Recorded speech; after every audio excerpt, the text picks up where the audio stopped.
রসুল যখন আরেকটু সামনে গেলেন, যাইয়া দেখতেছেন আরো কিছু কিছু লোক দেখা যায়, এদের পাওগুলা উপর দিকে, মাথাগুলা নিচ দিকে, এবং তাদের মাথার মগজগুলা বাতের ফেনের মতো ঠকবক ঠকবক করে মাটিতে গলায়া গলায়া পড়তেছে।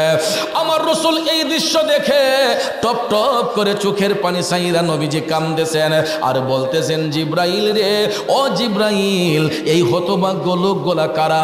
এদের পাওগুলা উপর দিকে, মাথাটা নিচের দিকে, কারণটাকে?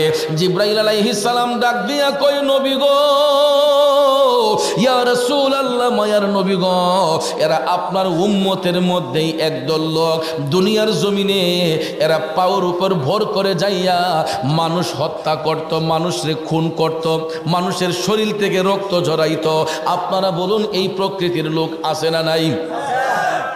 মোবাইলটা খুললা দেখেন, ইউটিউবে ঢুইকা দেখেন, ফেসবুকে ঢুইকা দেখেন, প্রতিদিন একটা একটা খুন হচ্ছে, মার্ডার হচ্ছে, ভাই এক ভাই আরেক ভাইকে মেরে ফেলছে, আপন ভাই ভাইকে মেরে ফেলতেছে। প্রতিদিন এই রকম অহরহ ঘটনা ফেসবুক ইউটিউবের মধ্যে খুঁজলে পাওয়া যায়, আছে না নাই?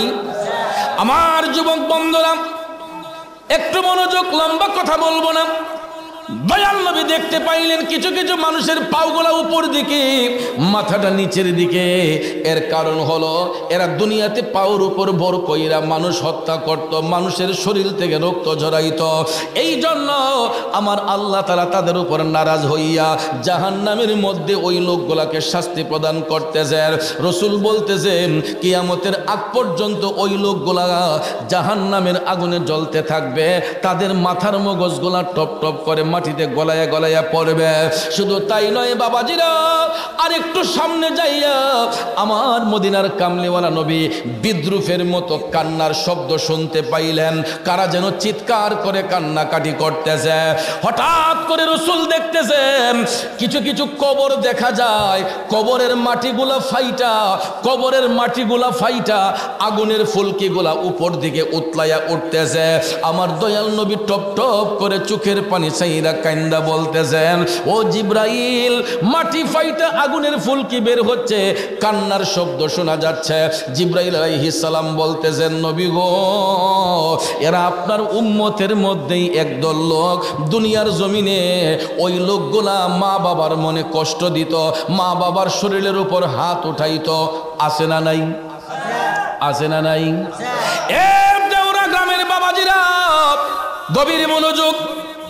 মা বাবার অবাধ্য সন্তানগুলাকে কবর দেশে আমার আল্লাহ জাহান্নামের আগুন দিয়া জ্বালায়। জিব্রাইল আলাইহিস সালাম বলতেছে, নবী গো, এরা কান্না করতেছে কারণ তাদের কবরের মধ্যে জাহান্নামের আগুন জ্বলতেছে। কারণ সন্তান মা বাবার মনে যখন আঘাত দেয়, সন্তান যখন মা বাবার গায়ের উপর হাত উঠায়, আল্লাহ তাআলা ওই সন্তানের উপর নারাজ হইয়া যায়। বন্ধুরা আমার, মা বাবা সন্তানকে অন্তর থেকে অভিশাপ দেয় না, কিন্তু মা বাবার মনের কষ্টটা যখন অনুভব হয়, এই কষ্টটাই তাদের জন্য অভিশাপ হইয়া যায়। মা বাবার মনের কষ্টটাই সন্তানের জন্য অভিশাপ হইয়া যায়।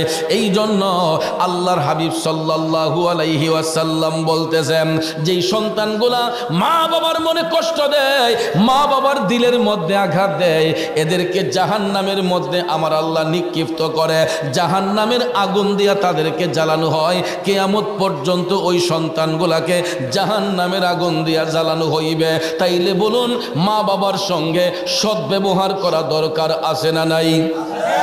মৃত্যু হয় দুই ধরনের, মুমিনদের মৃত্যু হবে একভাবে, আর মুনাফিকদের মরণ হবে আরেকভাবে।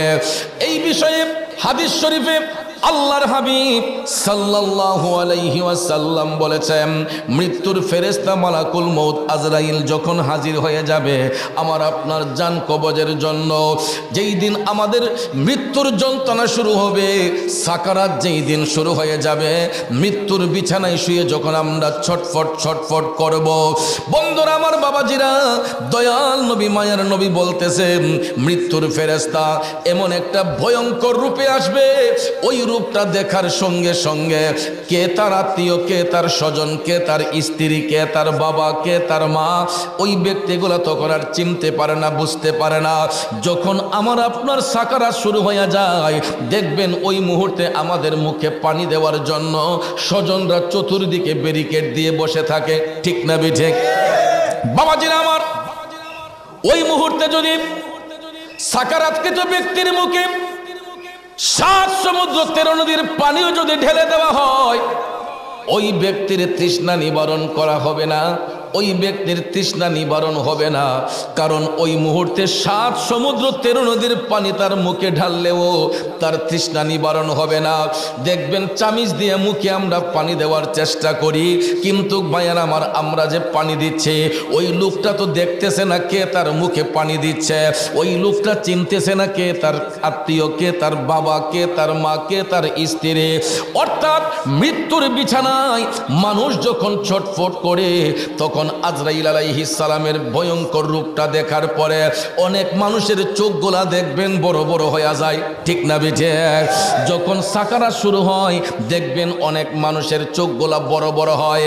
আবার দেখবেন আরো কিছু কিছু মুমিন ব্যক্তি আছে, মৃত্যুর ফেরেশতা যখন তাদের জান কবজ করতে আসে, তখন তাদের চেহারার মধ্যে একটা মুস্কি মুস্কি হাসি থাকে, ঠিক না বেঠে? নবীর প্রেমিকেরা, আল্লাহর হাবিব সাল্লাল্লাহু আলাইহি ওয়াসাল্লাম বলেন, যখন কোনো মুমিন ব্যক্তির সামনে মৃত্যুর ফেরেশতা আজরাইল আলাইহিস সালাম হাজির হয়, বাজান আমার, বন্ধুরা আমার, তাদের দেহের মধ্যে হাতটা স্পর্শ করতে যতটুকু সময় লাগবে, হাতের স্পর্শে মুমিন ব্যক্তিদের জানটা হাসি মুখে তারা দিয়ে দিবে, তাদের কোনো মৃত্যুর যন্ত্রণা হবে না। মুমিন ব্যক্তিদের মৃত্যুর যন্ত্রণা হয় না। আর মুমিন ব্যক্তিরা যখন দুনিয়ার মায়া ত্যাগ করবে, তাদের চেহারার মধ্যে একটা মুস্কি মুস্কি হাসি থাকবে। আপনারা লক্ষ্য করে দেখবেন, আমাদের দেশের মধ্যে ভালো মানুষ যদি মারা যায়, কোনো মুমিন ব্যক্তি যদি মারা যায়, হতে পারে তার ফেস কাটিংটা কালো, হতে পারে শ্যামবর্ণ, হতে পারে ফর্সা, কিন্তু কিছু কিছু মানুষের ইন্তেকালের পরে দেখবেন তাদের চেহারাটা সুন্দর হয়ে যায়, চেহারাটার মধ্যে একটা নূর নূর ভাব লাগে, ঠিক না বেঠে?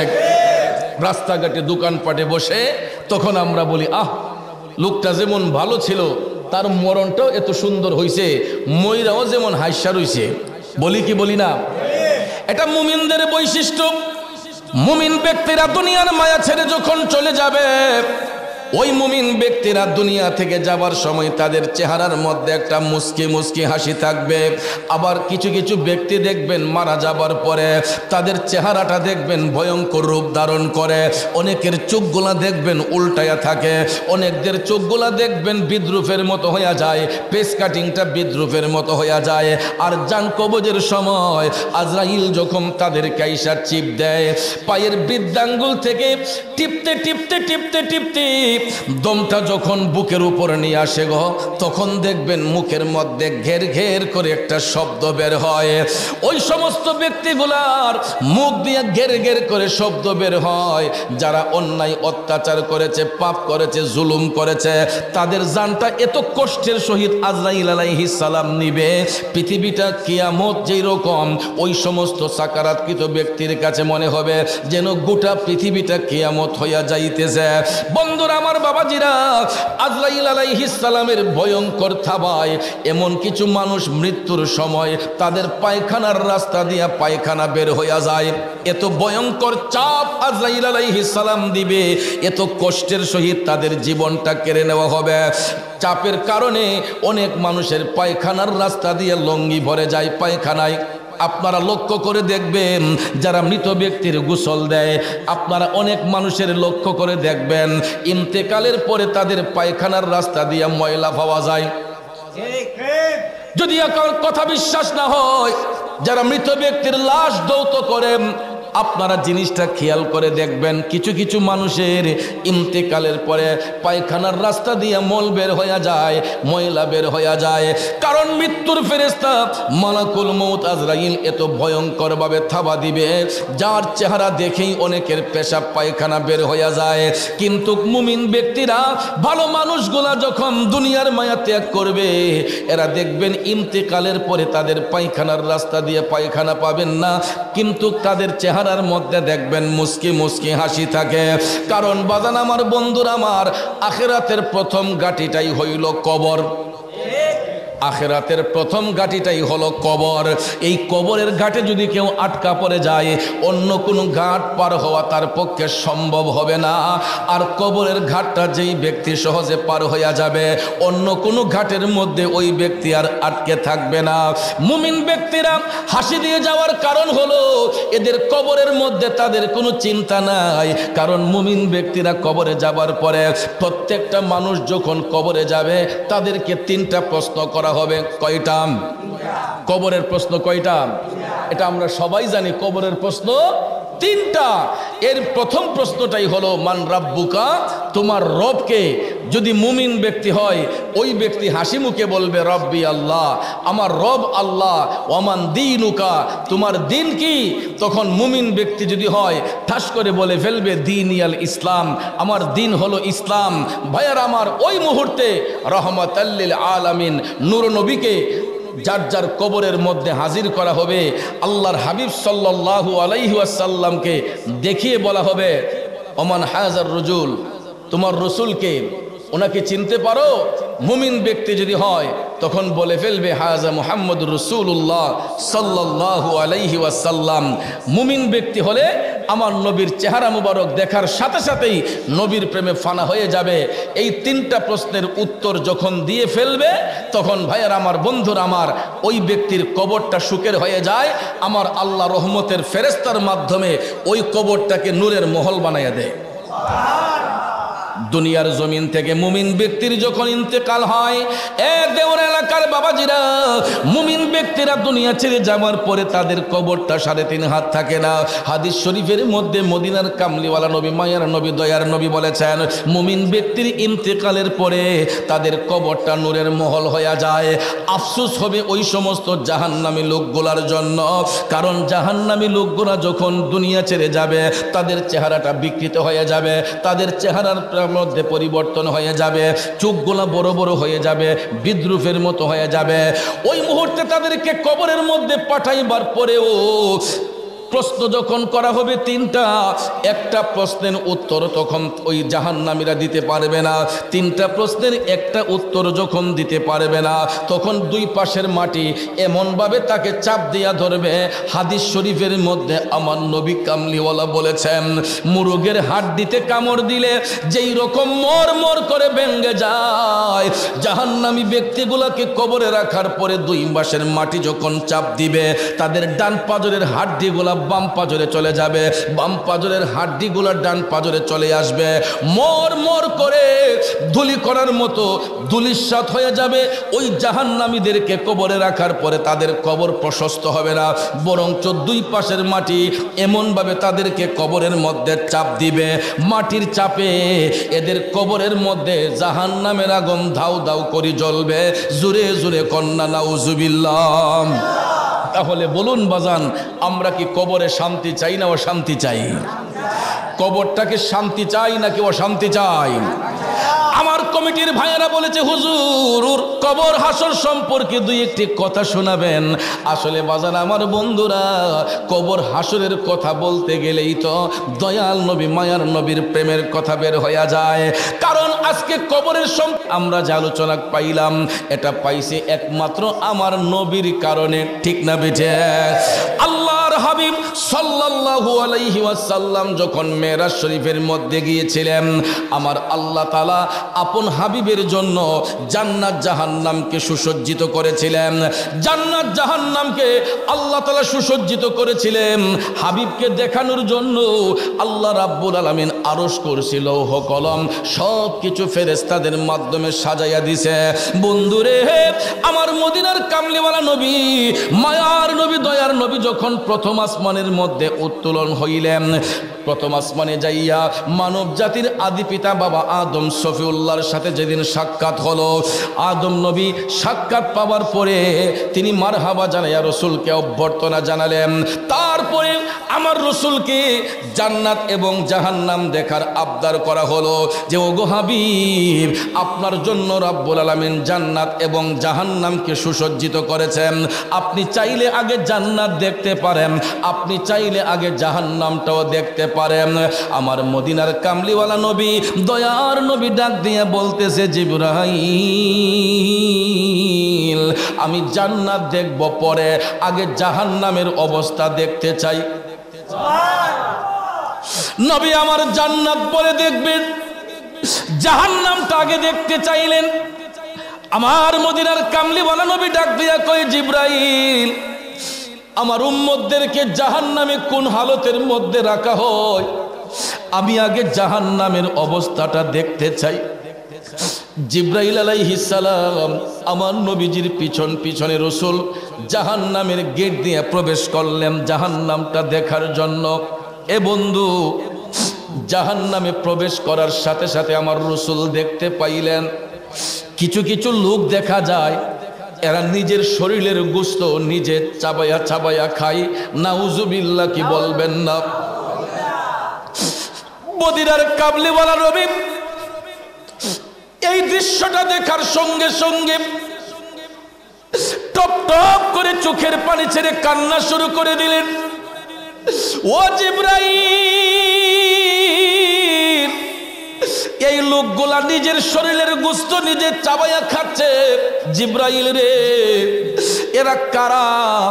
জিবরাইল আলাইহিস সালাম ডাক দিয়া কয়, নবী গো, ইয়া রাসূলুল্লাহ, এরা আপনার উম্মতের মধ্যেই একদল লোক। নবী গো, এরা আপনার উম্মতের মধ্যেই একদল লোক। দুনিয়ার জমিনে এরা মানুষের হক নষ্ট করত, দুনিয়ার জমিনে এরা মানুষের সঙ্গে প্রতারণা করত, মানুষকে ঠকাইতো। ইয়া রাসূলুল্লাহ, ওই লোকগুলা এতিমের সম্পদ গ্রাস করত। আপনারা বলুন, এই প্রকৃতির লোক আমাদের সমাজে আছে না নাই? রাগ করবেন না, গুসা করবেন না। স্বার্থের উপর আঘাত পড়লে দেখবেন মানুষ মানুষকে খুন করতেও দ্বিধা করে না, ঠিক না বিঠে? বাবাজিরা আমার, বন্ধুরা আমার, যারা জুলুম করে, নির্যাতন করে, মানুষের হক যারা নষ্ট করে, মানুষের সঙ্গে যারা প্রতারণা করে, এটা দুনিয়াতে করতে পারে, কিন্তু আখেরাতে তার পরিণতিটা আমার নবী দেখেছেন। জাহান্নামে ওই সমস্ত ব্যক্তিরা নিজের গোশত নিজে চাবায়া চাবায়া খায়। জাহান্নামে তাদের জন্য কোনো খাবার পণ্য রাখা হয় নাই। এই জন্য পেটের ক্ষুধায় নিজের শরীরের গোশত চাবায়া চাবায়া খাইয়া হাড্ডি বের করে ফেলবে। জিবরাইল কয়, নবী গো, আবার আল্লাহ তাআলা গোশত জয়েন দিবে, আবার খাইতে খাইতে হাড্ডি বের হয়ে যাবে। এই রকম ভাবে কিয়ামতের আগ পর্যন্ত, শেষ বিচারের আগ পর্যন্ত ওই জাহান্নামী ব্যক্তিগুলা তারা নিজের গোশত নিজে চাবায়া চাবায়া খাবে। জোরে জোরে কন্না নাউজুবিল্লাহ। বড় ভাইটা মারা গেলে, বড় ভাইটা মারা গেলে দুইটা তিনটা ভাতিজা, মেজু কাকা থাকে, ছোট কাকা থাকে, তখন দেখবেন বড় ভাই মারা যাবার 40 দিন পার হয় না, ভাতিজাদেরকে ডাক দিয়া কয়, অমুক পুবের চোখের জমিনটা কিন্তু তোর বাপ থাকতে এটা আমারে দিয়ে গেছিন, ঠিক না বে ঠিক? অমুক বন্ধের জমিনটা আমার নামে ছিল, তোর আব্বা এটা জানতো, তোরা তো জানোস না। এরকম ভাবে দেখবেন ভাতিজাদেরকে সম্পদ থেকে ঠকাইয়া ফেলে কিছু কিছু কাকা আছে, আসেনিও? আপনারা দেখবেন কিছু কিছু মানুষ আছে এতিমের সম্পদ গ্রাস করে, এতিমদের নাম দিয়ে টাকাই না, এই টাকা নিজে খেয়ে ফেলে, আছে না নাই? বন্ধুরা আমার, আলোচনার বিষয় ছিল অন্যদিকে। কমিটির আবদারে আমাকে বলল এই বিষয়ে কিছু কথা বলার জন্য, প্রসঙ্গ ঘুরিয়ে নিয়েছে। আপনাদের কি কোনো কষ্ট হচ্ছে বাজান? আল হাক্কু মুররুন, সত্য কথা তিতা লাগবে, কিন্তু সত্যটা গ্রহণ করবেন। ও বাজান, শুধু তাই নয়, এই দৃশ্য দেখার পরে আমার মদিনার কামলিওয়ালা নবী, মায়ার নবী আরেকটু সামনে গেলেন। আরেকটু সামনে যাইয়া মদিনার কামলিওয়ালা নবী দেখতে পান আরো কিছু কিছু লোক দেখা যায়, তাদের পেট গোলা অনেক উঁচা উঁচা, পেটের চামড়া গোলা খুবই পাতলা, সাপ বিচ্ছু তাদের পেটের মধ্যে কিলকিল করতেছে। আমার দয়াল নবী টপ টপ করে চোখের পানি সাইরা কান্দে গো। মদিনার কামলিওয়ালা নবী কান্না করে দিলেন। জিবরাইল আলাইহিস সালাম ডাক দিয়া কই, নবী গো আপনি কাদের জন্য কান্দেন? এরা হচ্ছে আপনার উম্মতের মধ্যেই একদল লোক দুনিয়ার জমিনে নবী গো এরা সুদ খাইতো, ঘুষ খাইতো। আছে না নাই? আছে না নাই? ইয়া রাসূলুল্লাহ, নবী গো দুনিয়ার জমিনে ওই মানুষগুলা সুদ খাইতো, ঘুষ খাইতো। এই জন্য মানুষের প্রতি জুলুম করার কারণে, সুদ গ্রহণ করার কারণে এই সম্পদটা হারামে পরিণত হইয়া তার দেহের রক্ত মাংসগুলা সব হারাম করে দিয়েছে। আর ওই হারাম সম্পদগুলা ভক্ষণ করার কারণে এইগুলা পেটের মধ্যে যাইয়া সাপ বিচ্ছু হইয়া গেছে। কারণ বাজান আমার বন্ধুরা, আমার দয়াল নবী জাহান্নামের মধ্যে গিয়া দেখছেন সুদকুর ঘুষকুরের পেটের চামড়া পাতলা, তাদের পেটের ভিতরে সাপ বিচ্ছু দৌড়া দৌড়ি করে। নাউজুবিল্লাহ কোন। এই সুদকুর ঘুষকুরের পেটকে রিচার্জ করে বিজ্ঞানীরা অ্যাকোরিয়াম আবিষ্কার করছে। অ্যাকোরিয়াম চিনেন? বড় লোকদের ড্রয়িং রুমের কর্নারে দেখবেন গ্লাস ফিটিং করে বিভিন্ন প্রজাতির মাছ এটার ভিতরে ছাড়ে। আছে না নাই? এটা বাহির থেকেও দেখা যায়, ভিতর থেকেও দেখা যায়। তো এটা যে আবিষ্কার করছে বিজ্ঞানীরা, এই রসুলের হাদিস শরীফকে রিচার্জ করে, সুদকুর ঘুষকুরের পেটকে রিচার্জ করে বিজ্ঞানীরা অ্যাকোরিয়ামের আবিষ্কার করছে। কারণ সুদকুর ঘুষকুরের পেটের চামড়া খুব পাতলা ছিল, সাপ বিচ্ছু তাদের পেটের মধ্যে কিলকিল করতেছে। আমার রসুল সেটা আপন চোখ মোবারকে দেখেছেন। জোরে কন্না আল্লাহু আকবার। বন্ধুরা আমার, অল্প দিনের জিন্দেগি পাইয়া সম্পদশালী হওয়ার জন্য, অল্প দিনের জিন্দেগি পাইয়া সম্পদশালী হওয়ার জন্য, রাতারাতি বড় লোক হওয়ার জন্য দেখবেন কিছু কিছু খন্নাস আছে মানুষের সম্পদ নষ্ট করে, মানুষের হক নষ্ট করে, মানুষের কাছ থেকে কষ্ট দিয়া সুদ গ্রহণ করে, ঘুষ গ্রহণ করে। আসেনি? প্রায় 90% জায়গায়, 95% জায়গায় আপনি প্রত্যেকটা সেক্টরে যান, ঘুষ ছাড়া একটা কাগজও এই জায়গা থেকে ওই জায়গায় যায় না। কথা বলেন ঠিক না বেঠিক? তাদের যেমন দোষ আছে আমাদেরও দোষ আছে, তাদের যেমন দোষ আছে আমাদেরও দোষ আছে, বরঞ্চ আমাদের দোষটা তাদের চাইতে বেশি। তারা আবদার করতেই আমরা দিয়ে দেই, আর আমরা তো একজন দেওয়াই না, একটা ব্যক্তিরে দেওয়ার জন্য 10 জন রেডি থাকে। তাহলে খারাপ কি ওই লোকটা না আমরা সবাই? আমরা সবাই খারাপ। আমরা যদি এই জিনিসটা বন্ধ করে দেই তাহলে এই সুদ ঘুষ আস্তে আস্তে বন্ধ হয়ে যাবে। কথা বলেন ঠিক না বেঠিক? রাগ করবেন না, আল হাক্কু মুররুন। বাদান আমার বন্ধুরা আমার, সুদখোর ঘুষখোর এদের পেটের চামড়া খুবই পাতলা থাকে, এদের পেটের ভিতরে সাপ বিচ্ছু দৌড়াদৌড়ি করে। আপনারা আবার একটা জিনিস লক্ষ্য করবেন, রসুল বলেছেন যারা হারাম খায়, হারাম গ্রহণ করে, এদের মুখের মধ্যে বেশি বেশি আল্লাহ নবীর জিকির থাকবে। সুদকুর ঘুষখোরে দেখবেন নামাজ রোজা একটু বেশি করেনিও। আপনারা দেখবেন সমাজে যারা মার্কা মারা সুদকুর ঘুষখোর, অনেক সময় এদের আমল আখলাক দেখা আমরা অনেক সময় মসজিদের সভাপতি সেক্রেটারি বানাইলাই। কথা কোন ঠিক না বেঠিক? টাকাওয়ালা পয়সাওয়ালা দেখা অনেক জায়গায় দেখবেন সুদকুর ঘুষখোরে মসজিদের সভাপতি সেক্রেটারি বানাই ফেলি। আর ইডা বাইরে খাইতে খাইতে মসজিদের সভাপতি সেক্রেটারি হইয়া অনেক সময় দেখা যায় মসজিদের দান বাক্সের টাকাগুলো খাইয়া লাই। কথা কোন আছে না নাই? ওরে বাগানে সর্পের সীমা নাই, আদর করি সর্প রেখে সইও না রে ভাই। ওরে সর্বঙ্গে বিষে ভরা ধ্বংসিলে প্রাণ বাসে না, অজ্ঞানে কি চিন্ত পারে আকবরী সোনা। কথা কোন ঠিক কিনা? ওর ভাই বাগানে পাখির সীমা নাই, কাকের মুখে ময়নার বুলি শুনছনি রে ভাইরে, কাকো কালো কোকিল কালো, কাকো কালো কোকিল কালো, আরো কালা ময়না, অজ্ঞানে কি চিনতে পারে আকবরী সোনা। এ বিবেকবান মানুষ যারা একটু যাচাই বাছাই কইরা মসজিদের সভাপতি বানাইবেন, সেক্রেটারি বানাইবেন, পয়সার জোর দেইকা চামড়া সুন্দর দেইকা বানাইবেন না। সুদকুর ঘুষকুর কখনো মসজিদের সভাপতি হওয়ার যোগ্যতা রাখে না, সুদকুর ঘুষকুর কখনো মসজিদ মাদ্রাসার সেক্রেটারি হওয়ার যোগ্যতা রাখে না, ঠিক না বেঠে? আব্বাজিরা আমার, রাগ করবেন না, গুসা করবেন না। ওই সমস্ত সুদকুর ঘুষকুর যারা, রসুল বলেছেন এদের মুখের মধ্যে জিকির থাকবে বেশি, এদের মধ্যে আমল থাকবে বেশি। এমন আমল করবে, করতে করতে কপালের মধ্যে কালো দাগও পড়ে যাবে। সুদকুর ঘুষখোর নামাজ পড়তে পড়তে দেখবেন কপালে কালো দাগও পড়ে যায়। ভাইয়ার আমার, বন্ধুর আমার, এটারও একটা কারণ রসুল বলেছেন যে ওই ব্যক্তি হাসরের ময়দানে সবাই যখন নফসি নফসি বলে কান্না করবে, আমার আল্লাহ যেই দিন নেকি বদি ওজন করবে, তাহলে সুদকুর ঘুষকুর যে চোখের পানি চাইরা ইবাদত করছে, তার চোখের পানির বদৌলতে ওই ব্যক্তির আমলে যদি কোনো নেক থাই খাওয়া থাকে, এটা আমার আল্লাহ জমা রাখে। কি করে জমা রাখে? হাসরের ময়দানে যার কাছ থেকে সুদ গ্রহণ করছিল, ওই ব্যক্তির গুনার পাল্লা যদি বাড়ি হয়ে যায়, ওই সুদকুর ঘুষকুরের নেক আমলটা ওই ব্যক্তির পাল্লায় দেওয়া হয়।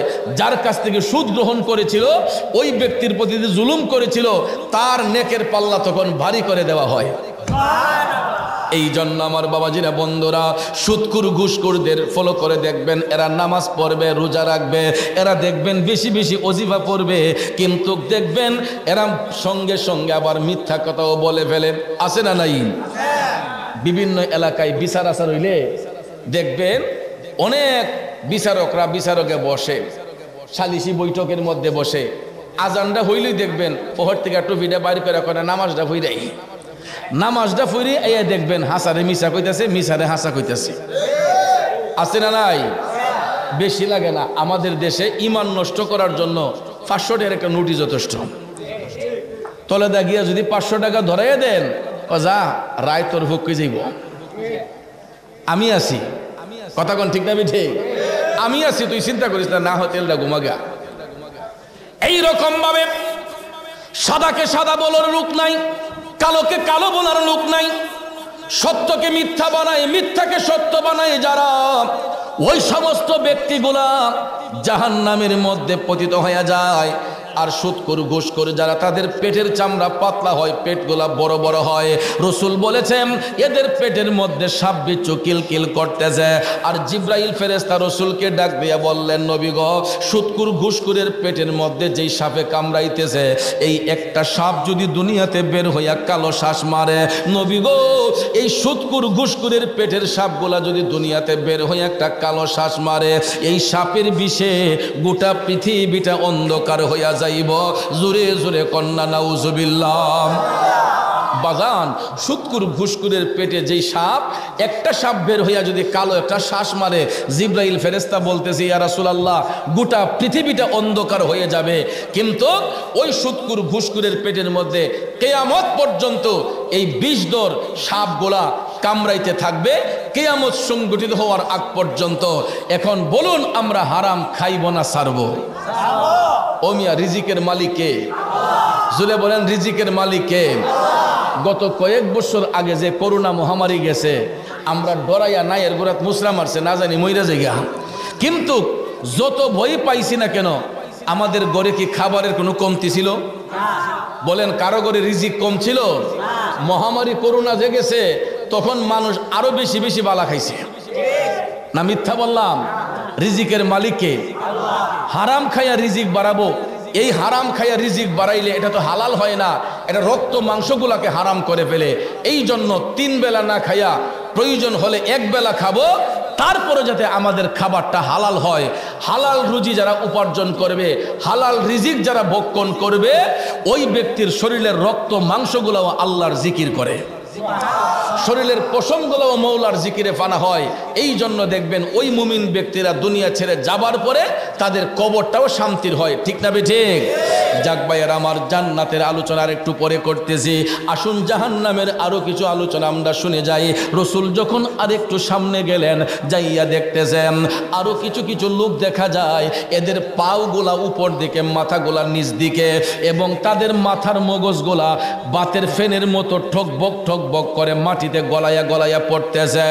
আমার রসুল এই দৃশ্য দেখে টপ টপ করে চোখের পানি সাইরা নবীজি কাঁদতেছেন আর বলতেছেন, জিব্রাইল রে, ও জিব্রাইল, এই হতভাগ্য লোকগুলা কারা? এদের পাওগুলা উপর দিকে, মাথাটা নিচের দিকে, কারণটাকে?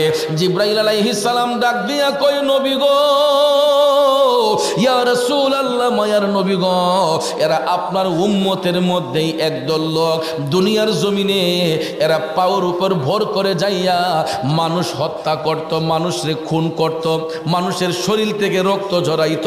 আপনারা বলুন, এই প্রকৃতির লোক আছে না নাই?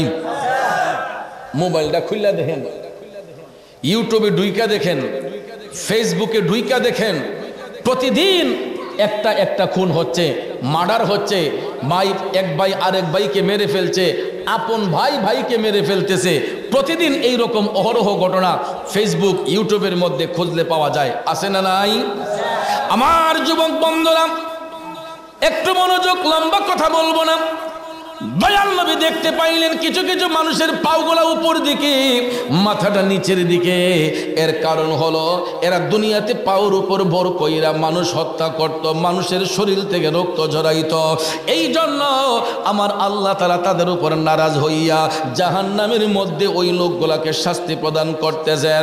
রাসূল বলতেছেন, কিয়ামতের আগ পর্যন্ত ওই লোকগুলা জাহান্নামের আগুনে জ্বলতে থাকবে, তাদের মাথার মগজগুলা টপ টপ করে মাটিতে গলায়া গলায়া পড়বে। শুধু তাই নয় বাবাজিরা, আরেকটু সামনে যাইয়া আমার মদিনার কামলিওয়ালা নবী বিদ্রুপের মতো কান্নার শব্দ শুনতে পাইলেন। কারা যেন চিৎকার করে কান্নাকাটি করতেছে। হঠাৎ করে রাসূল দেখতেছেন কিছু কিছু কবর দেখা যায়, কবরের মাটিগুলা ফাইটা আগুনের ফুলকিগুলা উপর দিকে উতলাইয়া উঠতেছে। আমার দয়াল নবী টপ টপ করে চোখের পানি চাইরা কান্দা বলতেছেন, ও জিব্রাইল, মাটি ফাইটা আগুনের ফুলকি বের হচ্ছে, কান্নার শব্দ শোনা যাচ্ছে।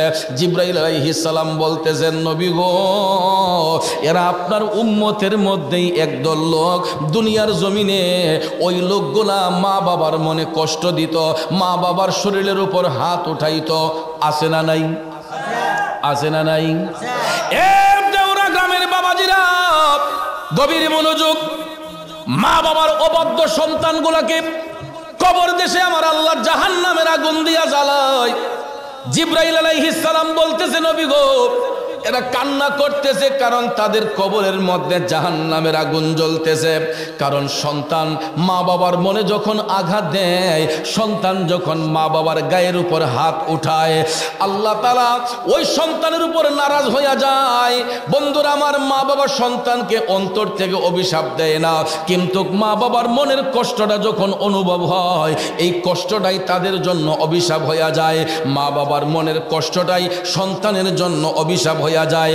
এই জন্য আল্লাহর হাবিব সাল্লাল্লাহু আলাইহি ওয়াসাল্লাম বলতেছেন, যেই সন্তানগুলা মা বাবার মনে কষ্ট দেয়, মা বাবার দিলের মধ্যে আঘাত দেয়, এদেরকে জাহান্নামের মধ্যে আমার আল্লাহ নিক্ষিপ্ত করে, জাহান্নামের আগুন দিয়া তাদেরকে জ্বালানো হয়। কিয়ামত পর্যন্ত ওই সন্তানগুলাকে জাহান্নামের আগুন দিয়া জ্বালানো হইবে। তাইলে বলুন, মা বাবার সঙ্গে সদ্ব্যবহার করা দরকার আছে না নাই? কিন্তু কেমনে রে আব্বা, বিয়ে শাদী করার পরে বিবির ফান্দে পইরা অনেক সন্তান আছে মা বাপ নিয়ে খাইতেই চায় না, তাদেরকে জুদা করে দেয়, আলাদা করে দেয়। কথা কোন ঠিক না বেঠিক? এমন পরিবার আছে না? ম্যাডাম আসলে পরেই দেখবেন স্ত্রী যখন স্বামীরে মন্ত্র দেয় যে আমি তোমার মা বাপ লে খাইতাম না, তখন দেখবেন আস্তে আস্তে ওই ছেলে, যেই ছেলে কোনোদিন বাবার চোখের সামনে দাঁড়ায় কথা বলে নাই, যেই ছেলে কোনোদিন মায়ের সামনে দাঁড়ায় কথা বলে নাই, কিন্তু বিবির ধোঁকার মধ্যে পইরা দেখবেন বাবারে কয় যে আমার জুদা করে দেন, আমি আর আপনার লেখাইতাম না। আসেনি এরকম? যুবক বন্ধুরা আমার, পায়ে হাত ধরে বলবো, কোন মা বাবার নিয়ে ভাগাভাগি করতেছো? যেই বাবা নিজের মুখে খাবার না দিয়ে তুমি সন্তানকে খাওয়াইলো, যেই মা নিজের মুখের খাবারটা সন্তানের মুখে তুইলা দিল, আজকে উপযুক্ত হইয়া সাবালক হইয়া রোজগারি হইয়া আমরা মা বাবার নিয়ে ভাগাভাগি করতেছি। হাদিস শরীফে আমার মদিনার কামলিওয়ালা নবী বলেছেন, মৃত্যুর আগের দিন পর্যন্ত কোনো সন্তান যদি মা বাবার গোলামি করে, ওই মা বাবার ঋণ পৃথিবীর কোনো সন্তান কোনো টাকা পয়সা সম্পদ দিয়া শোধ করতে পারবে না। আওয়াজ করে বলুন ঠিক না বেঠে? এই জন্য কবি বলেছেন, ও মায়ের একদার দুধের দাম কাটিয়া গায়ের চাম, একদার দুধের দাম, মায়ের একদার দুধের দাম কাটিয়া গায়ের চাম, পাপোশ বানাইয়া ঋণের সুদ হবে না, এমন দরদি ভবে কেউ হবে না আমার মা গো। কথা বলেন ঠিক কিনা বন্ধু? পৃথিবীর সমস্ত ধন সম্পদ টাকা পয়সা যদি এক পাল্লায় রাখা হয়, মা দুঃখিনীর একটা ফোঁটা দুধ যদি এক পাল্লায় রাখা হয়, আমার মদিনার কামলিওয়ালা নবী বলেছেন, ওই মায়ের একটা ফোঁটা দুধের পাল্লাই বাড়ি হইয়া যাইব। আর পৃথিবীর সন্তানগুলা সমস্ত সময় সর্বসময় মায়ের কাছে ঋণী হইয়া থাকে। সব ঋণ শোধ করতে পারলেও মায়ের ঋণ পৃথিবীর কোনো জিনিস দিয়া শোধ করা যায় না। এই একটা ঘটনা আপনাদেরকে বলি। ওই মায়ের দুধের ঋণ শোধ করার চেষ্টা করেছিলেন একজন আল্লাহর ওলি, যিনি মায়ের সেবা করে আল্লাহর ওলি হয়েছেন। ওনার নাম হচ্ছে হযরতে শেখ ফরিদ রহমাতুল্লাহ আলাইহি। জুড়ে কন্যা আল্লাহু আকবার।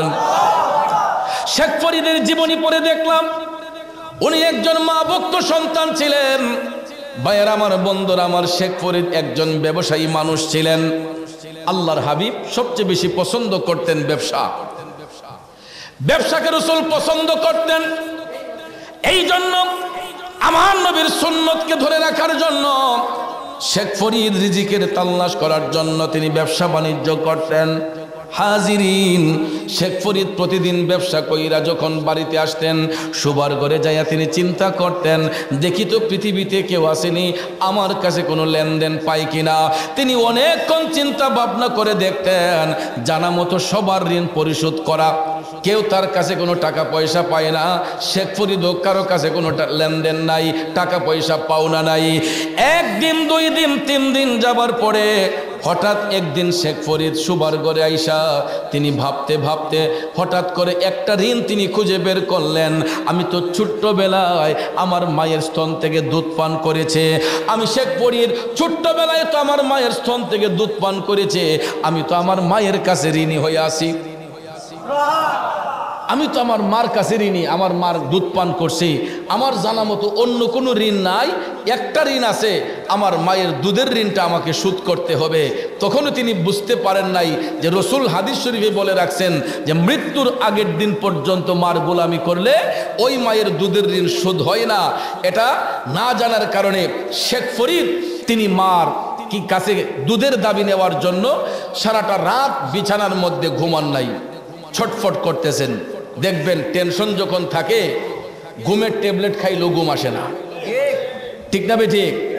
মানুষ যখন চিন্তাযুক্ত হয়, টেনশন যুক্ত হয়, তখন দেখবেন ঘুমের বড়ি খাইলেও চোখের মধ্যে আর ঘুম আসে না। কথা বলেন ঠিক কিনা? শেখ ফরিদ সারাটা রাত বিছানার মধ্যে ছটফট করতেছেন। দেওরা গ্রামের বাবাজিরা, সারাটা রাত শেখ ফরিদ বিছানাটার মধ্যে ছটফট করতেছেন। কোন সময় সকাল হবে, কোন সময় তিনি মার কাছে যাইয়া দুধের আবদার পরিশোধ করার জন্য, দুধের ঋণ শোধ করার জন্য আবদার করবে। দেখা যায় রাত যখন যাইতে লাগলো, যাইতে যাইতে যাইতে যখন ফজরের ওয়াক্ত শুরু হয়ে গেল, মুয়াজ্জিন সাহেব আজানের ধ্বনি দিয়ে বলতেছেন, আসসালাতু খায়রুম মিনান নাওম।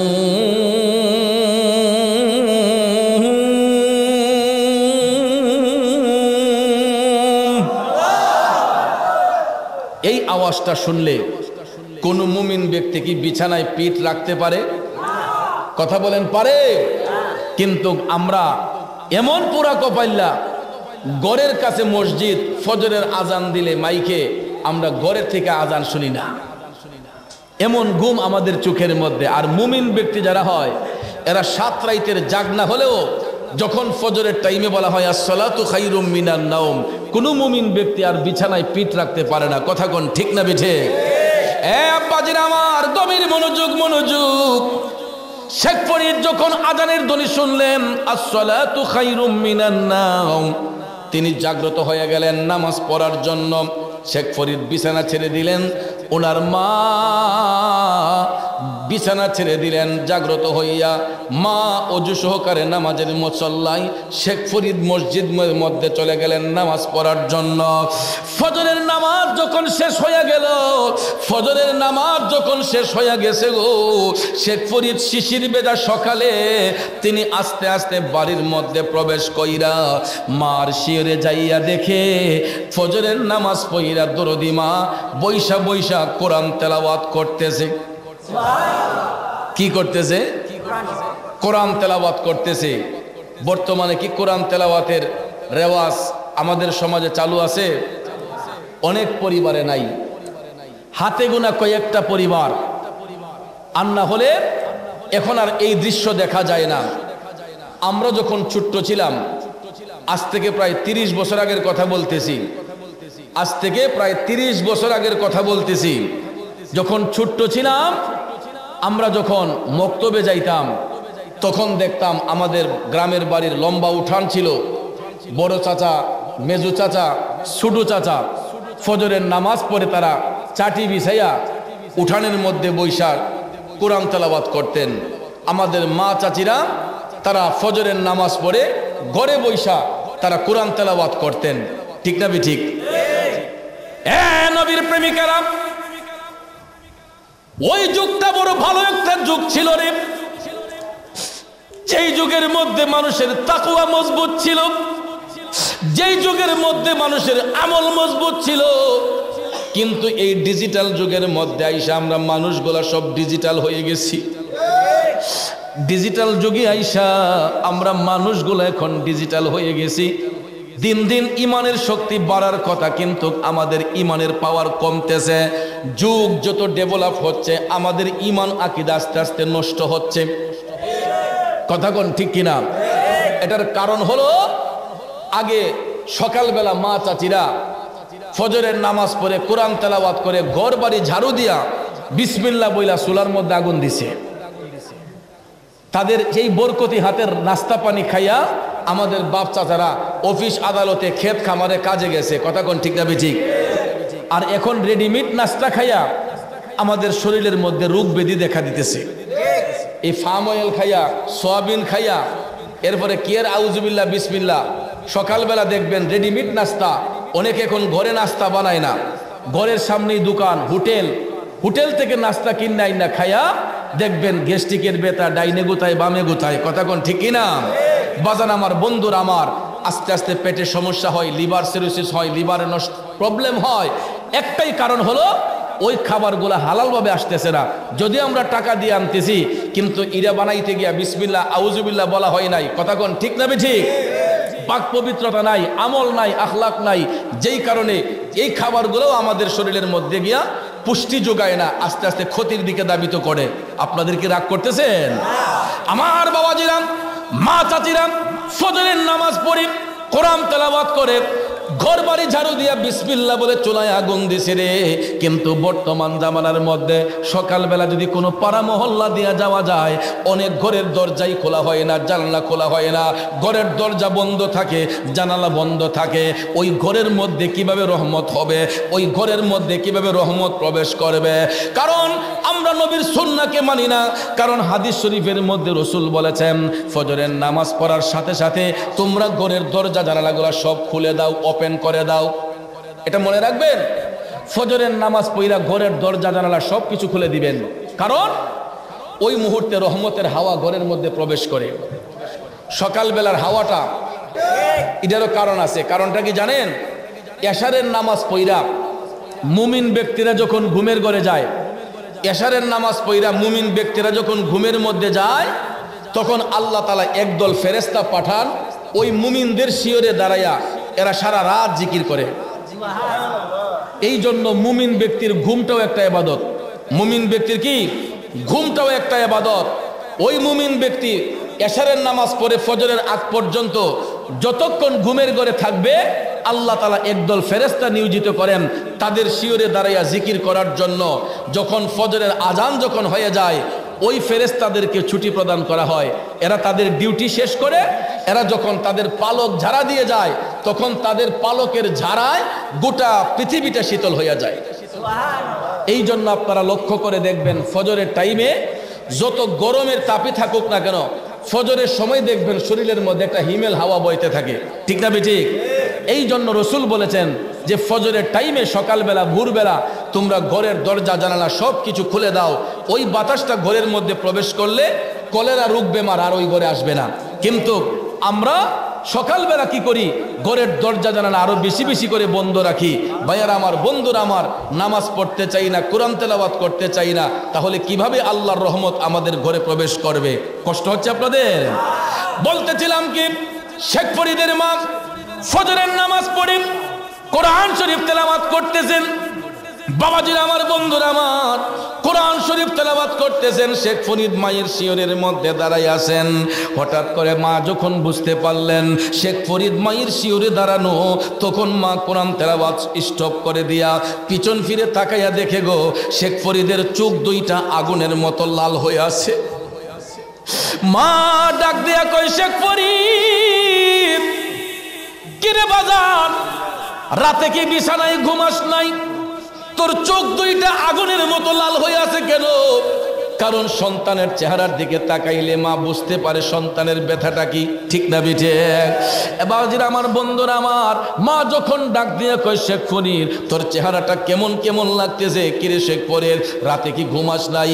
শেখ ফরিদ ডাক দিয়ে কয়, মা, ও দরদি মা, আপনি ঠিকই বলেছেন, তুমি ঠিকই বলেছো গো মা, আমি সারাটা রাত ঘুমাই নাই। মাগো, তোমার দোয়ার বরকতে তোমার সন্তান শেখ ফরিদের কাছে আজও পর্যন্ত কোনো মানুষের কোনো লেনদেন নাই। আমি জানা মতো সবার ঋণ পরিশোধ করে দিয়েছে, তবে একটা ঋণ আমার বাকি আছে গো মা। মা তখনও বুঝতে পারে নাই। ডাক দিয়া কয়ে, জাদুমণি শেখ ফরিদ, কি ঋণ বাকি আছে? শেখ ফরিদ ডাক দিয়া কয়, মা, আমি ছোট্টবেলায় যখন আমি অবুঝ ছিলাম, শিশু ছিলাম, তোমার স্তন থেকে আমি দুধ পান করেছি, তোমার স্তন থেকে আমি দুধ পান করেছি। মা, এখন তো আমি রোজগারি হয়েছি, টাকাওয়ালা হয়েছি, আমাকে আল্লাহ সম্পদশালী বানাইছে। মাগো, আমি তোমার দুধের ঋণ শোধ করতে চাই। বলো মা, কত টাকা দিলে তোমার দুধের ঋণটা শোধ হবে? এই কথা যদি সন্তানের মুখ থেকে কোনো মা শুনে, বলুন তো ওই মায়ের সেন্স কি ঠিক থাকে? থাকার কথা? মা ডাক দিয়া কই, শেখ ফরিদ, কিরে তুই কি পাগল হয়ে গেছিস? আল্লাহর ওলি শেখ ফরিদ ডাক দিয়া কয়, মা, আমি তোমার ঋণ শোধ করতে চাই। টাকা যদি না চাও, আমি সম্পদ দিয়ে হলো তোমার দুধের ঋণ শোধ করব, তোমার গোলামি কইরা হইল তোমার ঋণ আমি শোধ করব। এই কথা শোনার পরে ওই দরদি মা, ওই মায়ের বাক শক্তি বন্ধ হয়ে গেছে। মা আর কথা বলে না। শেখ ফরিদ ধাক্কাইয়া কয়, মা, বলো না, বলো না গো মা, কতটা সম্পদ দিলে তোমার দুধের ঋণ শোধ হবে? মা যখন কথা বলে না, মায়ের বাক শক্তি বন্ধ হয়ে গেছে। শেখ ফরিদ কই, বুঝছি মা, এমনি হবে না, আমি তোমার গোলামি করব, তোমার সেবা করব, এরপরও আমি তোমার দুধের ঋণ শোধ কইরা ছাড়ব। এরপর থেকে শেখ ফরিদ মায়ের সেবা করা শুরু করে দিলেন, মায়ের গোলামি করা শুরু করে দিলেন। করতে করতে করতে করতে একদিন নয়, 2 দিন নয়, একদিন নয়, 2 দিন নয়, 1 বছর নয়, 2 বছর নয়, 12টা বছর। কয় বছর? এ বন্ধু, 12টা বছর শেখ ফরিদ মারে কাঁধের মধ্যে নিয়ে হাঁটলেন, মার সেবা করলেন।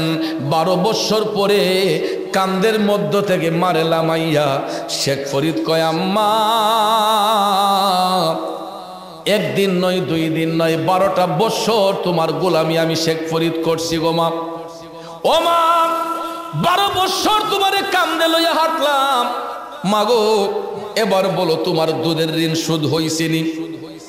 একটা চিৎকার দিয়া মা তখন ডাক দিয়া কয়, শেখ ফরিদ, 12 বছর আমি শুধু তোর আলামতিটা দেখলাম, 12 বছর তোর সেবা শুশ্রূষা পাইলাম, আমি মা কথা বলি নাই, শুধু দেখলাম তুমি শেখ ফরিদ কি করো কি না করো। মা 12 বছর পরে ডাক দিয়া কই, শেখ ফরিদ 12 বছর কেন? তুমি যদি 1200 বছরও আমি মার গোলামি করো, আমার নবীর কথা যদি সত্য হয়, আমার রসুলের হাদিস যদি সত্য হয়, তাইলে তুমি 12 বছর কেন, 12,000 বছর গোলামি করলেও আমি মায়ের 1 ফোঁটা দুধের ঋণ শোধ করতে পারবা না। আল্লাহু আকবার, ইয়া রাসূলুল্লাহ। ঘরে ঘরে জালুম, জিন্দাবাদ জিন্দাবাদ। মায়ের একদার দুধের দাম কাটিয়া গায়ের চাপ, পাপোশ বানাইয়া ঋণের সুদ হবে না, এমন দরদি ভবে কেউ হবে না আমার মা গো। শেখ ফরিদ ডাক দিয়ে কয়, মা আমি যদি মৃত্যুর আগের দিন পর্যন্ত তোমার গোলামি করি, তাইলে তো দেখি তোমার দুধের ঋণ শোধ হবে না। তখন শেখ ফরিদ মায়ের পায়ে দইরা পরে রইলেন, মায়ের পায়ে জড়াইয়া কয়, মা গো মা, আমার ভুল হয়ে গেছে মা, আমি 12 বছর গোলামি কইরা দুধের ঋণ শোধ করতে চাইছি মা, এটা আমার চরম বিয়াদবি হয়েছে, ভুল হয়েছে মা, আমি তো তোমার সন্তান, তুমি তো আমাকে 10 মাস 10 দিন গর্ভে ধারণ করেছ, আমি তোমার সন্তান হইয়া মা তোমার কাছে ক্ষমা চাই, জিন্দেগিতে আর কোনোদিন তোমার কাছ থেকে কোনো হিসাব নিকাশ চাইব না। এটা বলার পরে শেখ ফরিদের মা নামাজের মুসল্লায় বৈশা আমার আল্লাহর ডাক দিয়া কয়, আল্লাহ আমার শেখ ফরিদ রে তুমি ওলি বানাইয়া দাও। আরো জোরে কন্যা সুবহানাল্লাহ। এ বন্ধু, মা আমার আল্লাহরে ডাক দিয়া কয়, আল্লাহ আমার শেখ ফরিদরে তুমি অলি বানাইয়া দাও। মায়ের ডাক আল্লাহ কবুল করবে কি করবে না? একটা কথা মনে রাখবেন, পৃথিবীর সব মানুষের মোনাজাত যদি এক পাল্লায় রাখা হয়, মায়ের একটা মোনাজাত যদি এক পাল্লায় রাখা হয়, আমার নবী কামলিওয়ালা বলেছেন ওই সন্তানের জন্য তার মায়ের একটা মোনাজাতের পাল্লাই বাড়ি হইয়া যাইব। এই জন্য বাজান, মার মনে কোনোদিন কষ্ট দেওয়া যাবে না, মার সাথে কোনোদিন বিয়াদবি করা যাবে না। বন্ধুরে, আপনি দেখবেন যাচাই কইরা, এই মুহূর্তে যদি আপনার একটা দুর্ঘটনা ঘটে, দেখবেন সবার আগে মাটা পাগলিনীর মতো দৌড়াইয়া চলে আসবে, ঠিক না? আমি আমার মারে নিয়ে গর্ব করি। সব মাহফিলে আমাকে বিভিন্ন জায়গা থেকে টেলিফোন দিয়ে অনেক ভাইয়েরা আমার সঙ্গে কথাবার্তা বলে, হুজুর আপনার আলোচনার মধ্যে শুনি আপনি মার কথা বলেন, আপনি মা প্রেমিক সন্তান। আসলে ভাইয়েরা আমার এটা গর্বের সহিত বলি। কেন? আমরা 4 ভাই 2 বোন, আমরা মা প্রেমিক সন্তান। এখনো আমার বাবা মারা গিয়েছেন প্রায় 26 বছর উপরে, এখন পর্যন্ত আমরা আমাদের মার অনুমতি ছাড়া একটা কদম দেই না। কারণ কথাগুলো তো রেকর্ড হচ্ছে, কোনোদিন মার কানে পৌঁছাবে। একটা কদমও মার অনুমতি ছাড়া আমরা বেলাইনে দেই না। মা যে আদেশ করেন প্রত্যেকটা আদেশ আমরা পালন করার চেষ্টা করি। গত 2 সপ্তাহ আগে, 2 সপ্তাহ এখনো হয় নাই, আমি আমার মাকে নিয়ে মক্কা শরীফ মদিনা শরীফ জিয়ারত করে আসছি। আম্মা বলছে, ফুত আমারও লিয়ে যাওগা। ইতিপূর্বে আরো 3 বার গেছে, এবার নিয়ে 4 বার আম্মা। তা আমি তো আল্লাহ পাক আমারে বহুবার নেওয়াইছে। তা আমার আম্মা অসুস্থ শরীর নেব, ফুত নবীর রোজা শরীফটা মরার আগে আরেকটা বার দেখে আসি। আমার বাবাজিরা, বন্ধুরা, আমি যখন মাহফিলে যাই, রাত 12টা 1টা 2টা যখন হয়ে যায়, ঘরের স্ত্রী আমার টেলিফোন দিয়া খবর নেয় না, কিন্তু আমার জন্য একটা মানুষ জাগ্রত হইয়া বইসা থাকে। এই মানুষটা হলো আমার মা। 1টা 1:30টা যখন বাজে, প্রায় সময় মোবাইলের মধ্যে রিংটোনের শব্দ শুনতে পাই। এত রাতে কে আমার খবর নেওয়ার জন্য রিংটোন বাজাইলো? তাকাইয়া দেখি আম্মা। আমি সালামটা দিয়া যদি বলি, আম্মা গো, কি গো মা, এখনো কি ঘুমান নাই গো আম্মা? আম্মা ডাক দেয়া কই, ফুত কেন যেন তোমার জন্য একটু টেনশন লাগে। দেশের হালচাল ভালো না। আম্মা ডাক দিয়া কই, ফুত দেশের পরিস্থিতি ভালো না, না জানি কোন জায়গায় কোন বিপদ হইয়া যায়। এই জন্য যেদিন মাহফিলের কথা বলি, আম্মা আজকে অমুক জায়গায় মাহফিল, আম্মা বলে ফুত এলাকার লোকগুলা কেমন, পরিচিত লোক আসেনি। দেখেন এই কথাটা মা বলে যে পরিচিত লোক আসেনি, এলাকার মানুষগুলা কেমন, এটা যাচাই করে মা। আর কি কেউ বলবে কথা?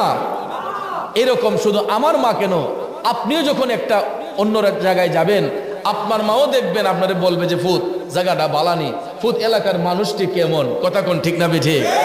এটাই হলো একটা মায়ের বৈশিষ্ট্য, একটা মায়ের কর্ম। এটাই হয় সন্তানের জন্য, যে সন্তান যাতে কোনো বিপদগ্রস্ত না হয়, সন্তান যাতে টেনশন যুক্ত না হয়, এই জন্য দেখবেন মা সব সময় সাহস জুগায় দেয়। কথা কোন ঠিক কিনা? আমার যুবক ভাইয়েরা, আমি দেখেছি বিদেশ বাড়িতে যেই সন্তানগুলো থাকে, অনেক মা ছেলের রুজি বাড়ার জন্য, বরকত বাড়ার জন্য, রুজিতে বরকত বাড়ানোর জন্য অনেক মা দেখছি নফল রোজা রাখে। অনেক মা নামাজের মুসল্লায় বসে আর কিছু কয় না, হুজুর আমার ফুতের লেগে একটু দোয়া করেন, হুজুর আমার ফুটটা যদি ভালো থাকে এই দোয়াটা করেন। আর ঘরের স্ত্রী আইয়া কয়, হুজুর আমার জামাই টেহা দেয় না, একটু তদবির করে দেন যাতে টেহাটা ফাটাই দেয়। কথা কোন ঠিক না বেঠিক? আর মা গিয়া দোয়া চাই হুজুরের দ্বারা যে হুজুর আমার ছেলেটা যাতে ভালো একটা অবস্থানে থাকে, তার রুজিটা যাতে বাড়ে, আর আমার ছেলে যাতে ভালো থাকতে পারে, এজুর খাস করে একটু দোয়া করে দিন। এরকম দোয়া করে মা। আর ঘরের স্ত্রী টাকার হিসাব করে, টাকা গণনা করে। কথা কোন ঠিক না বেঠে? সব স্ত্রী না, আবার কিছু কিছু ভালো স্ত্রীও আছে যারা একটা সংসারকে সুন্দর করে পরিচালনা করে, তাই বলে সবাইকে আবার খারাপ ভাববেন না। ঠিক না বেঠিক? কিছু কিছু মা বোন আছে যারা স্বামীর টাকার জন্য অপেক্ষা করে আর বেধুম টাকা খরচ করে অন্য রাস্তায়, এটার বললাম না বাকিটা, আরেকজনে হাত তামা করে ইনকাম করে, আর ওইদিকে ঘরের বিবি টাকা দিয়া বাদশাহী করে। আসেনি?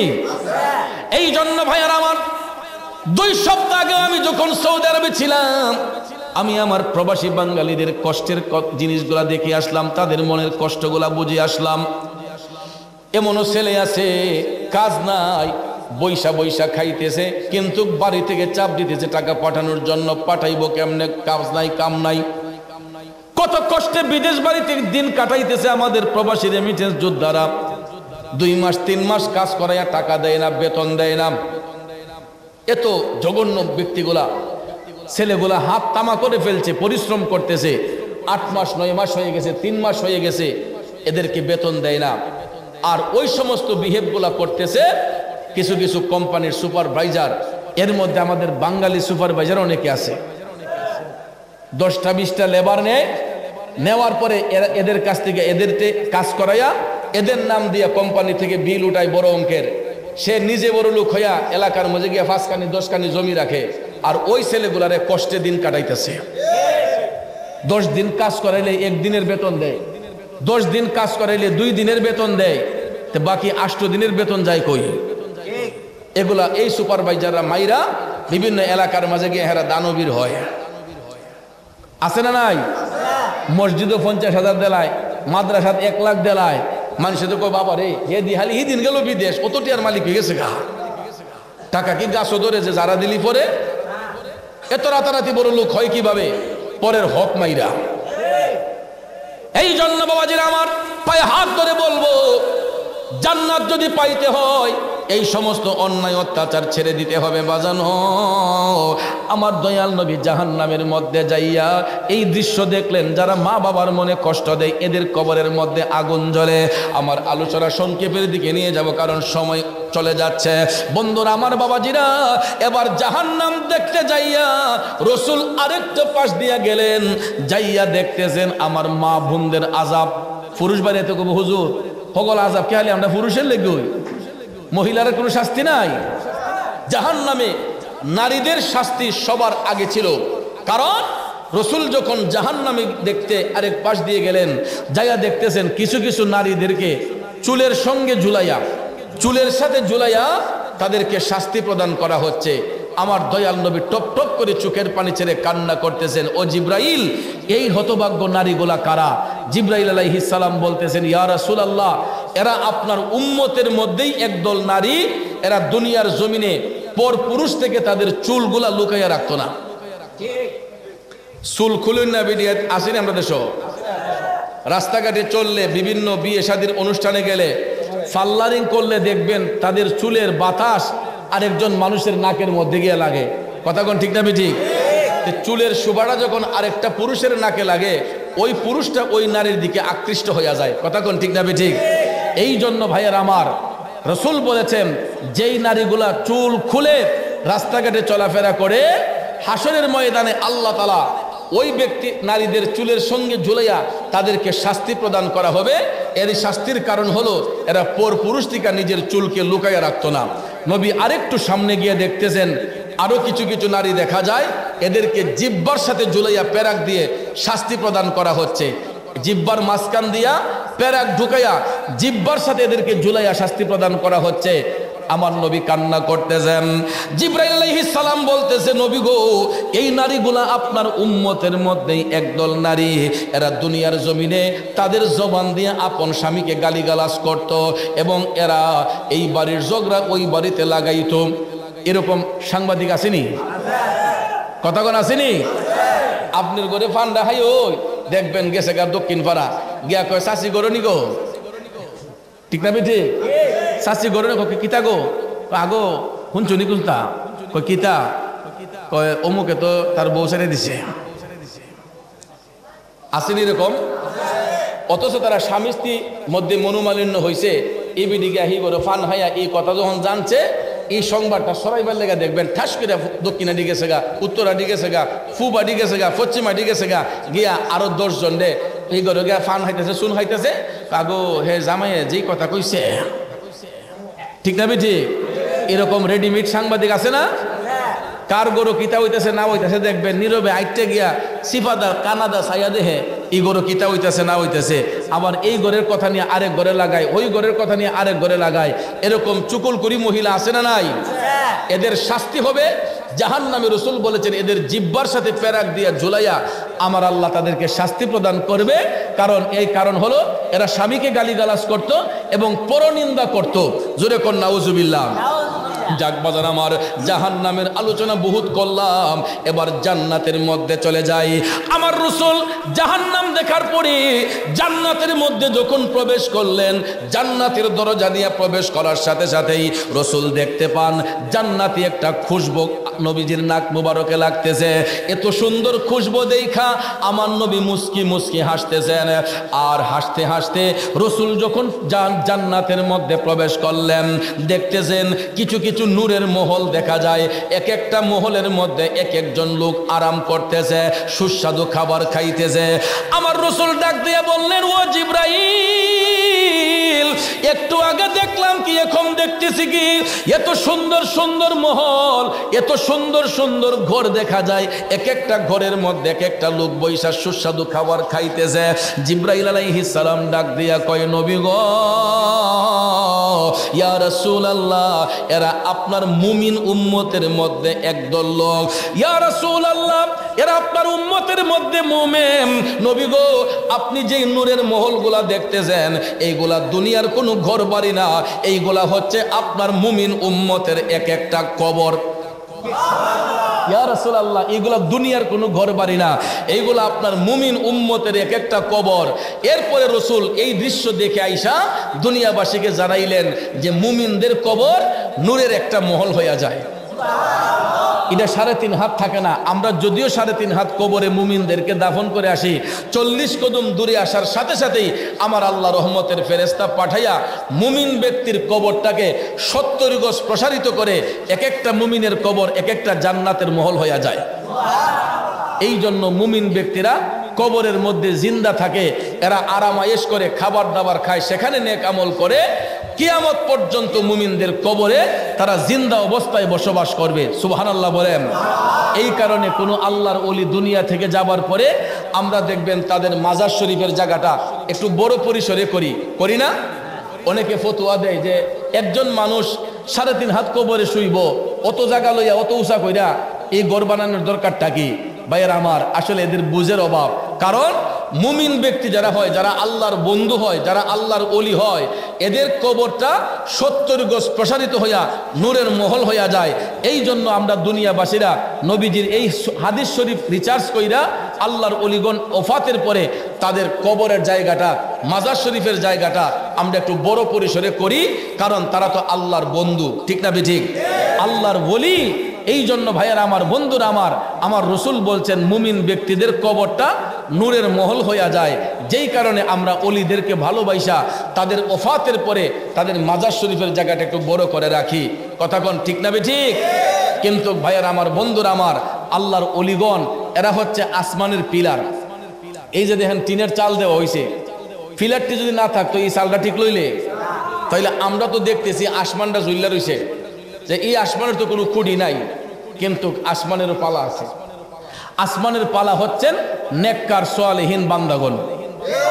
আর নাইলে এই জমিনের মধ্যে আমরা যেরকম জুলুম করি, পাপ করি, অন্যায় করি, আমাদের পাপের কারণে এই জমিন কবে ধ্বংস হইয়া যাইত। ঠিক না বেঠিক? একমাত্র এই জমিনে আল্লাহর অলিগণ বিচরণ করতেছেন বিদায় আমার আল্লাহ এখনো দুনিয়াটারে টিকাইয়া রাখছে। নবীর প্রেমিকারা, শুধু তাই নয়, আল্লাহর হাবিব জান্নাত দেখতে যাইয়া আর একটু সামনে গিয়া দেখতেছেন বিশাল বিশাল এক একটা এলাকা দেখা যায়, বিশাল বিশাল এক একটা বাড়ি দেখা যায়। ইয়া রাসূলুল্লাহ, আমার নবী দেখতেছেন বিশাল বিশাল বাড়ি দেখা যায়, এক একজন পুরুষ আর 70 জন বেহেশতে হুর গেলমা এক একটা পুরুষের সঙ্গে। সুবহানাল্লাহ কোন? এই বাড়িগুলোতে শুধু একজন পুরুষ আর 70 জন বেহেশতি হুর তাদের সঙ্গে। আমার রসুল দিকে মুস্কি হাসতেছেন। জিবরাইল আলাইহিস সালাম বলতেছে, ইয়া রাসূলুল্লাহ, আপনি যেই ঘরগুলা দেখতেছেন আর এক একজন পুরুষের সাথে 70 জন বেহেশতি হুর দেখতেছেন, নবী গো, এরা আপনার উম্মতের মধ্যেই একদল মুমিন ব্যক্তি যারা দুনিয়ার মধ্য থেকে তাদের যৌবনটারে হেফাজত করছে। কি হেফাজত করছে? যৌবন হেফাজত করছে। কোনো বেড়ির দিকে চাইছে না, চোখ আতারে পাতারে গেছে না, জিনা বেবিচারে লিপ্ত হইছে না, চোখটাকে সবসময় নম্র রাখছে, অবনত রাখছে।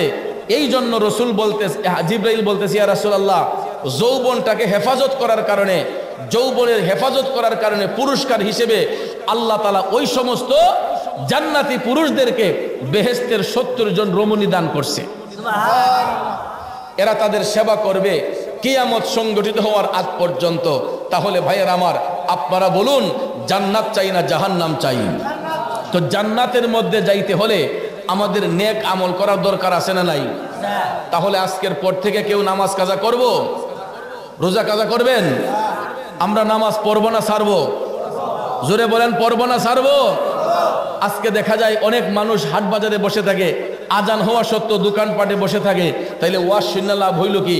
এই জন্য আমি পায়ে হাত ধরে বলবো, যেখানেই থাকেন, যে অবস্থায় থাকেন, ওয়াক্ত মোতাবেক নামাজ পড়তে হবে, ওয়াক্ত মোতাবেক নামাজ পড়তে হবে, হালাল রিজিক ভক্ষণ করতে হবে। আর সব সময় কবরের কথা চিন্তা করবেন, দুনিয়াটার কথা বেশি চিন্তা করেন না।